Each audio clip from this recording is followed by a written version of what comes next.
pastor Araúna estudou no Seminário Batista do Sul do Brasil, no Rio de Janeiro. Ele é carioca, mas por favor, não tenha nada contra ele, não, por causa disso. Ele é carioca, nasceu no Rio de Janeiro, mas filho de mineiros. Assim que ele come angu, come quiabo, couve, né? Então, de lá ele foi pastor no Rio de Janeiro e também foi pastor em São Paulo por muitos anos. Ele agora está aposentado. Eu gostaria de contar umas duas histórias do pastor Araúna. A primeira história que eu gostaria de contar foi quando ele fez 60 anos. E ele soube que lá no ônibus, no Brasil, não se paga o ônibus, né? Depois de uma certa idade. E ele fez 60 anos e decidiu que agora é a hora que eu não pague. E ele entrou no ônibus, sentou, passou pela roleta, sentou e não pagou, né? Finalmente ele decidiu perguntar ao motorista: que idade é que a gente não paga mais o ônibus? Aí o motorista disse para ele: 65. Oh, eu pensei que fosse 60. 60 é a fila do banco, aqui você paga.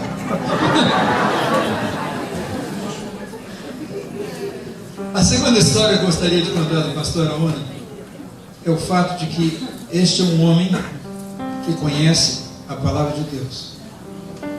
E para mim é muito importante quando eu encontro um pastor que conheça a palavra de Deus. Um homem que passa lendo, um homem que estuda, um homem que se prepara, um homem que está em contato não somente com Deus, mas com a sua palavra também. Porque é impossível que nós estejamos em contato com Deus sem estar em contato com a sua palavra.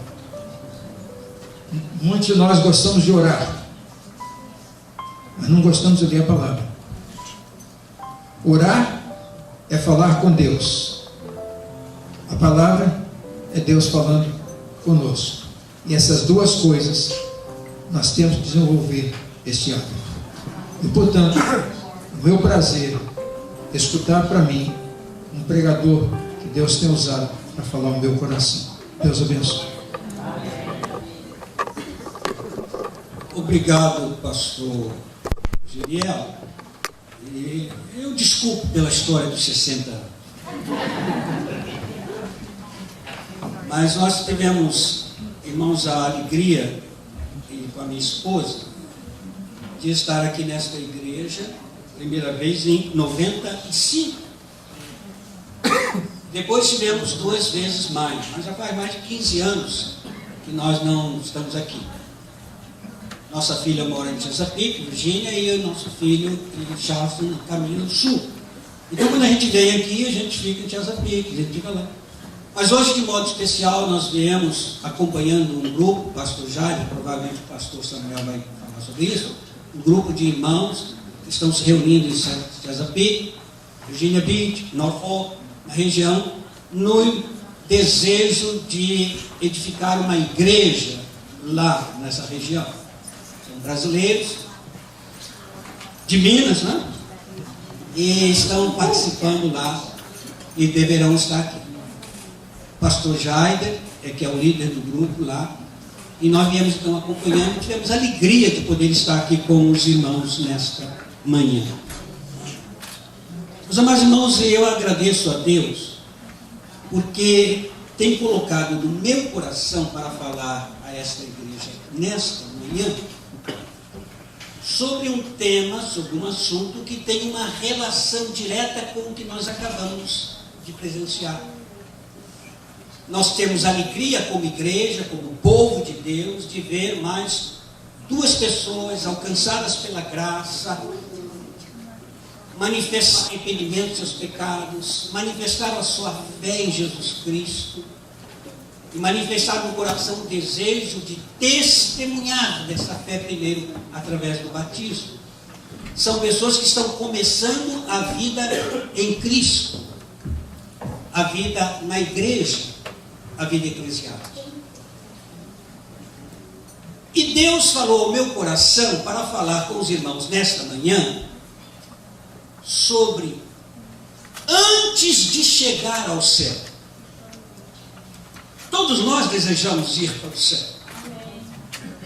O próprio Paulo diz isso, que nós fomos salvos e temos a esperança da glória de Deus.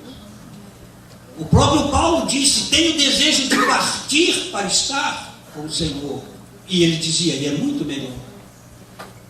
Mas, meus amados irmãos, a palavra de Deus, em vários textos, e especialmente nos textos do apóstolo Paulo, das suas 13 cartas no Novo Testamento, o grande edificador e instrutor da igreja, mostra para nós que antes de chegar ao céu, Deus tem uma expectativa quanto à nossa vida. O Evangelho é boas novas de salvação.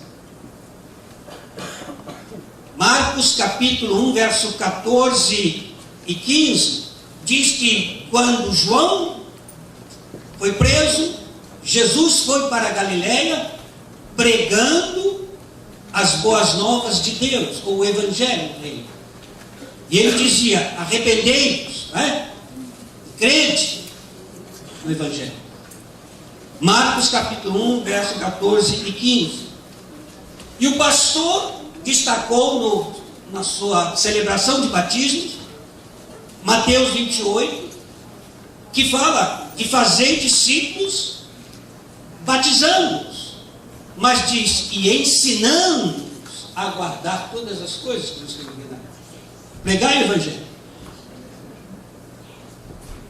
E o evangelista Marcos destaca no capítulo 16, verso 15, que Jesus Cristo disse: ide, pregai o Evangelho a toda a criatura. Então a pregação do Evangelho está realmente implícita no próprio Evangelho. Nós conhecemos João 3,16, porque Deus amou o mundo de tal maneira que deu seu Filho unigênito para que todo aquele que nele crê não pereça, mas tenha a vida eterna, a vida de Deus.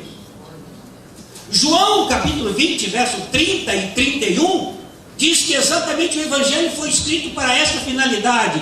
Jesus fez na presença dos seus discípulos muitos outros sinais que não estão escritos neste livro, neste Evangelho. Aí ele conclui: mas estes foram escritos para que vocês creiam que Jesus Cristo é o Filho de Deus e, crendo neles, tenham a vida eterna. E na primeira carta de João, capítulo 5, versos 10 a 13, a palavra de Deus diz que Deus nos deu testemunho de que a vida eterna está no seu Filho. Quem creu no Filho tem a vida eterna.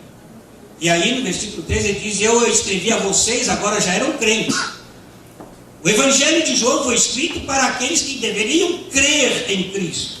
As cartas de João foram escritas para aqueles que já haviam crido em Cristo. E então o apóstolo diz, 1 João 5:12, ele diz: eu escrevi para que vocês saibam que têm a vida eterna, a vocês que creram no nome do nosso Filho. Então, meus amados irmãos, nós temos a esperança da vida eterna, nós temos a esperança do céu, de chegar ao céu, e temos a certeza, porque a palavra esperança, na verdade, no Novo Testamento, especialmente em Hebreus, quando fala da esperança, é uma questão de uma certeza, uma confiança, uma convicção. Nós temos essa certeza no céu. Mas, meus amados irmãos, antes de chegar ao céu, existem algumas coisas. Antes de chegar ao céu, existe a experiência de uma novidade de vida. Ao testemunhar da sua fé, esses irmãos que se batizaram disseram isto: eu morri com Cristo para o pecado e fui sepultado. Eu ressuscitei em Cristo para uma vida nova. E Paulo fala disso em Romanos capítulo 6, é bastante explícito e até exaustivo em dizer todo o significado dessa nova vida em Cristo Jesus. Meus amados irmãos, então nós nascemos para uma vida nova. E é interessante que quando Nicodemos foi ter com Jesus, João capítulo 3, ele já começou elogiando a Jesus, mas Jesus disse claramente para ele: olha, se não nascer de novo, você não pode ver o reino de Deus. É preciso nascer de novo, é preciso uma vida nova, é preciso uma qualidade diferente de vida, para que você tenha essa experiência verdadeira. necessário é nascer de novo, porque os princípios e os valores, os propósitos do reino de Deus, da vontade de Deus, são diferentes daquele em que nós convivemos no nosso nascimento neste mundo. Então, por isso Jesus Cristo, olha, você precisa nascer de novo. Meus amados irmãos, Paulo, escrevendo aos Efésios, do capítulo 4, verso 17, até o capítulo 5, verso 20, ele dá algumas especificações sobre esse viver de novo, esse viver novo, essa novidade de vida. Ele diz: agora, portanto, vocês não devem mais viver como os demais gentios. E aí do capítulo 4, verso 17, até o capítulo 5, versículo 20, ele vai dar toda essa manifestação desta novidade de vida. E meus amados irmãos, em 1 Coríntios capítulo 6, versículo 9 a 12, Paulo vai colocar uma coisa bastante importante para nós nesta novidade de vida, nessa experiência de viver o Evangelho de Cristo. Ele diz: todas as coisas me são lícitas, mas nem todas as coisas. Todas as coisas me são lícitas, mas eu não me deixarei dominar por nenhuma. Ele fala sobre isso na 1 Coríntios, capítulo 6, especialmente do versos 9 ao versículo 12. Mas, meus amados irmãos, então nós temos que compreender sobre essa vivência do Evangelho. Antes de chegar ao céu, já tendo recebido a Cristo como meu Salvador e Senhor, antes de chegar ao céu, já tendo testemunhado publicamente dessa nova vida através do batismo, antes de chegar ao céu e estando vivendo na comunhão da igreja, na fraternidade da igreja, em que nos ajudamos mutuamente nesta carreira cristã, nesta caminhada cristã, como nós poderemos discutir o que é lícito e o que é inconveniente? O que é lícito, mas não é conveniente? Como poderemos viver esta vida nova? Paulo, escrevendo aos Efésios, capítulo 2, versículos de 1 a 10, ele diz: vocês estavam mortos em pecados, distante de Deus, vivendo segundo o curso deste mundo. Eres por natureza filhos da ira, mas Deus salvou. E ele vai falando, capítulo 2 de Efésios, chega um ponto em que ele diz que era preciso que eles, quando ele ora pelos Efésios, ele vai falar sobre isso no capítulo 3, ele vai dizer: para que vocês compreendam, esta é a oração que ele falava pelos Efésios, para que vocês compreendam qual é a esperança de Deus a seu propósito. Quando nós nascemos novamente em Cristo, quando conhecemos o Evangelho, quando recebemos o Evangelho, nós temos algumas expectativas com respeito a Deus. Às vezes até algumas pessoas ficam um pouco brigadas com Deus, porque as suas expectativas parecem que não estão sendo atendidas. Mas o pastor Geriel, ao orar aqui, ele falou bem claramente para nós: às vezes as nossas expectativas são umas, mas a resposta de Deus é outra, e é o melhor que Deus tem para dar para nós. Mas nós temos certas expectativas por Deus, nós temos certas expectativas do céu, nós temos certas expectativas da vida cristã, nós temos certas expectativas de bênçãos e de mais isto, e muitas vezes nas aflições que temos em nossa vida, até nós ansiamos por milagres de Deus em nosso viver. E realmente podemos esperar nisso. Deus não é homem para que minta, e nós cantamos o hino aqui que Ele é o Deus dos impossíveis. Não há nada impossível para Deus. Mas é preciso que a gente compreenda pela palavra de Deus que há também uma expectativa de Deus a nosso respeito. O Evangelho não é só perdão de pecados. O Evangelho não é só uma vida de bênçãos. O Evangelho não é apenas um milagre após milagre. Embora eles existam, mas o Evangelho não se restringe a essas coisas. O Evangelho é muito amplo. E há uma expectativa desta nova vida. E vivendo no mundo em que vivemos, e vivendo numa sociedade em que vivemos, como nós podemos distinguir as coisas que são lícitas, as que são convenientes, as que representam a minha nova vida em Cristo e as que representam a minha velha vida? Todas as coisas me são lícitas, mas nem todas convêm. Paulo fala aos 1 Coríntios, capítulo 6, verso 9 a 12. Mas no capítulo 5, 14 e 15 de 2 Coríntios,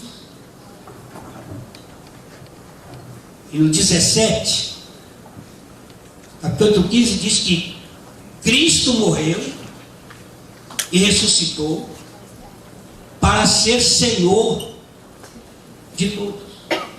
Um morreu por todos, para que todos os que creem nele, né? Ele morreu e tornou a viver, para que todos possam ser abençoados por ele. 1 Coríntios capítulo 14, 15. Ele morreu por todos, para que todos os que vivam não vivam mais para si, mas vivam para aquele que por eles morreu e ressuscitou. Há uma nova direção. E no versículo 17 ele diz claramente: aquele que está em Cristo, nova criatura é. As coisas velhas passaram. Por que Paulo diz: todas as coisas me são lícitas, mas nem todas as coisas promovem, nem todas as coisas são convenientes? Primeiro, porque nem todas as coisas promovem a glória de Deus. Nem todas as coisas promovem a honra e a glória de Deus. Efésios capítulo 1, verso 3, Paulo diz: bendito Deus e Pai de nosso Senhor Jesus Cristo, que nos abençoou com todas as bênçãos espirituais em Cristo Jesus. E depois diz que Ele nos regenerou, Ele nos salvou por Jesus Cristo. E Ele diz: para sermos para a honra e glória dEle, para sermos para louvor da sua glória. 3 vezes nesse texto, do versículo 3 até o versículo 14, 3 vezes, Efésios 1, 3 a 14, Paulo fala 3 vezes isso, com o fim de sermos para o louvor da sua glória, com o fim de sermos para o louvor da sua glória, com o fim de sermos para o louvor da sua glória. Meus amados irmãos, tudo que nós venhamos a fazer deve ser para a glória de Deus. Jesus Cristo disse: assim brilhe a vossa luz diante dos homens. Mateus 5, 13 a 16. Para que vendo as vossas boas obras, para que vendo o vosso bom procedimento, para que vendo a vossa boa conduta, para que vendo as vossas boas ações, glorifiquem o vosso Pai que está no céu. E meus amados irmãos, 1 Coríntios 10, 31, Paulo diz assim: portanto, quer comais ou bebais, ou façais outra qualquer coisa, fazei tudo para a glória.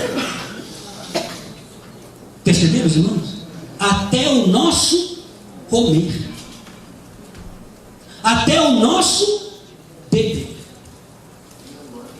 o nosso trabalho, tudo da nossa vida deve ser, em primeiro lugar, Deus é honrado, Deus é glorificado, Deus é exaltado. Um dos textos que eu tenho achado que é um dos textos mais tristes da Bíblia É Romanos capítulo 2, quando Paulo está falando dos judeus, versículo 21, ele diz: o nome de Deus, ele está falando para os judeus, está falando a respeito dos judeus. E Paulo em Romanos 2, ele diz assim: o nome de Deus é blasfemado entre os gentios por causa de vocês. Vocês têm a lei, vocês têm os profetas, vocês têm isso, vocês têm aquilo, mas vocês estão agindo de uma maneira errada. E o nome de Deus é blasfemado entre os gentios por causa de vocês, judeus, pelo procedimento. Meu amado irmão, irmãos que começaram a carreira cristã através, agora, testemunhando o batismo e unindo-se à igreja. Irmãos que já estão na vida desta igreja há muitos anos e já estão na vida do reino há muitos anos. E aqui eu chamo a atenção para nós pastores. Até mesmo nós pastores, ao transmitir para a igreja, precisamos ter convicção de que estamos transmitindo a palavra de Deus. Porque na hora que a igreja for dizer assim: não, mas foi o pastor que ensinou.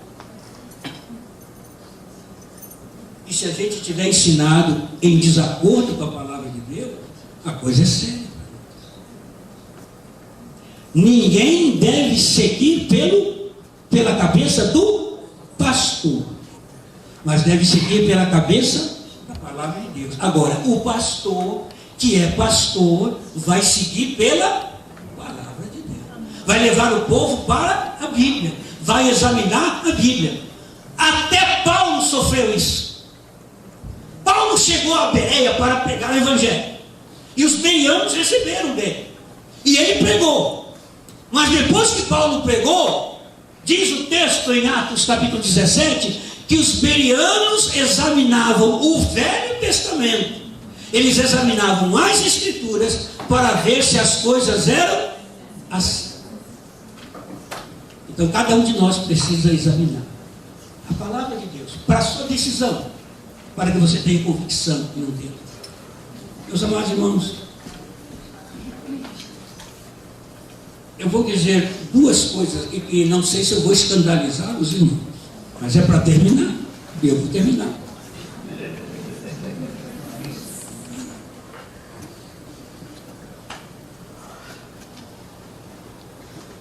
A fé na palavra de Deus inclui 3 elementos. A fé na palavra de Deus inclui 3 elementos. A natureza da fé, certo? A natureza essencial da fé tem 3 elementos. O primeiro elemento essencial da fé é confiança na palavra de Deus. Lembra-se do centurião romano? Ele queria que Jesus fosse curar o filho dele. Aí Jesus disse para ele: eu vou na sua casa e vou curar, né? Mateus 5. Aí ele disse: não, Senhor, não precisa ir, basta uma palavra, e meu servo. Isso é fé, confiança na palavra de Deus. Só que, meu amado irmão, a gente gosta muito de ouvir a palavra de Deus quando ela fala de bênção. A gente gosta muito de ouvir a palavra de Deus quando ela fala de promessa. A gente gosta muito de ler a palavra de Deus quando ela fala de milagre. Todo mundo sabe. Mas a palavra de Deus não é só bênção. Na palavra de Deus também tem maldição. Deus disse: maldito assim. Na palavra de Deus tem ordem também. Na palavra de Deus tem orientação para a nossa vida. Na palavra de Deus tem assim: não vai por esse caminho, mas vai por esse. Não faça assim, faça assim. Não é só bênção, não é só promessa, não é só milagre. Na palavra de Deus tem direção para o nosso viver. Faz assim, não faz assim. Age assim, não faz assim. Segundo lugar, a fé é humildade perante Deus. Há muita gente que está levando a fé acima de Deus e acha que se ele tiver fé, ele vai fazer acontecer. Não. Lembra da mulher que foi pedir, mulher Cirofenícia, que foi pedir pela sua filha que estava endemoniada, terrivelmente endemoniada? Jesus Cristo disse: não é lícito que eu tire o pão dos filhos e dê para os cachorrinhos. Estando. A mulher disse para Jesus: Senhor, mas os cachorrinhos também comem das migalhas. Jesus chamou aquela mulher de cachorrinha. Ela não se exasperou por isso. Ela não se ofendeu por isso. Ela, mas que isso, Senhor? Que negócio é esse? Mas Jesus disse: não se tira do pão dos filhos para dar para os cachorrinhos. Ela disse: mas os cachorrinhos também comem da migalha. Jesus não disse para elas: ó mulher, como você é humilde. Não, Jesus Cristo disse para ela: grande é a fé nos faz humildes perante Deus. A fé nos faz esperar na vontade de Deus. A fé não nos faz agir para que Deus faça o que a gente quer, do jeito que quer, quando quer. A fé confia e a fé se humilha perante Deus. E em terceiro e último lugar, os discípulos de Jesus haviam pescado toda a noite. Eles eram pescadores e não pescaram peixe nenhum. E encontraram-se com Jesus na praia. E aí Jesus disse para eles: vão ao mar e lancem as redes. Pedro disse para Jesus assim: Senhor, nós pescamos a noite toda e não pescamos nenhum peixe. Mas ele acrescentou: mas sob a tua palavra lançarei. E o escritor diz que eles recolheram 153 grandes peixes. A fé nos faz obedecer a palavra de Deus, mesmo quando ela é contrária à nossa experiência. Pedro disse: Senhor, nós somos pescadores, nós pescamos peixe todo dia, e hoje nós vimos que o mar não está para peixe, mas sob a tua palavra lançarei a rede. E lançaram. A fé, irmãos, leva-nos à obediência. Quando eu não mostro confiança em Deus, na palavra dele, eu escolho só as promessas e não cumpro as ordens, eu estou falhando na fé. Quando eu me exalto perante Deus e até outras pessoas, eu não estou crescendo na fé. A fé nos torna humildes, principalmente perante o Senhor, mas também pelos outros. Paulo diz: ninguém considere superior a... Paulo, escrevendo aos Coríntios, a igreja de Corinto fez ele sofrer muito, mas Paulo diz: eu sou servo de vocês pelo amor de Cristo. Servo, humildade e obediência. O Senhor falou? Agora, e aqui eu continuo. A fé não é tudo. A fé é o início. Pedro, na sua segunda carta, ele diz que nós devemos acrescentar a nossa fé. Aí vem a virtude, a bondade, a benignidade, a misericórdia. Ele diz o amor. Paulo disse: agora, pois, permanecem a fé, a esperança e o amor. Mas o mais importante, Jesus Cristo, segundo João 13:35, ele diz assim: nisto conhecerão que sois meus discípulos, se tiverdes fé. Não, se vos amardes. Meus amados irmãos, antes de chegar ao céu, certo? Nós precisamos andar em novidade de vida aqui na terra. Amém. Antes de chegar ao céu, nós precisamos andar em novidade de vida aqui na terra. E primeiro, glorificar o nome de Deus. Em segundo, fazer bom uso da liberdade que Ele nos concedeu. Em terceiro, fugir das coisas que servem para a briga, para a desarmonia, e seguir as coisas que servem para a paz, para a edificação, e que dê bênçãos aos que convivem conosco. Em quarto, eu devo buscar as coisas que honram a Deus no meu corpo, que glorificam o meu corpo, que Deus no meu corpo, que Deus seja honrado, glorificado no meu corpo. E em último, eu devo fugir das coisas que são duvidosas, que eu não tenho convicção de que é a palavra de Deus que ensina. Quando eu tenho dúvidas, eu devo fugir dessas coisas, porque aquilo que não é por fé, e a base de tudo é o amor. O amor a Deus, o amor a Deus. Que Deus nos abençoe. Amém. Muito obrigado.